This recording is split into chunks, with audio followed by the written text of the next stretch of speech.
શહેરના વિશ્વકર્મા સર્કલ પાસેથી ભારતીય બનાવટી વિદેશી દારૂની બોટલ સાથે એક શખ્સને ઝડપી લેતી નીલમબાગ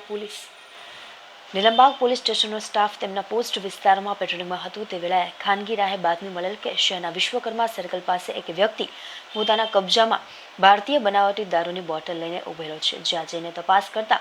ત્યાંથી જૂની વિઠ્ઠલવાડીમાં રહેતા તોહિદભાઈ રહીમભાઈ ચાવડા મળી આવેલ, જેની પાસે રહેલ પ્લાસ્ટિકની થેલીમાં તપાસ કરતા તેની અંદરથી ભારતીય બનાવટી ઇંગ્લિશ દારૂની બોટલ નંગ 2 જેની કિંમત ₹1500 ગણી મુદ્દામાલ સાથે પકડી પાડ્યો હતો અને વ્યક્તિ સામે ગુનો નોંધી કાયદેસરની કાર્યવાહી હાથ ધરી હતી.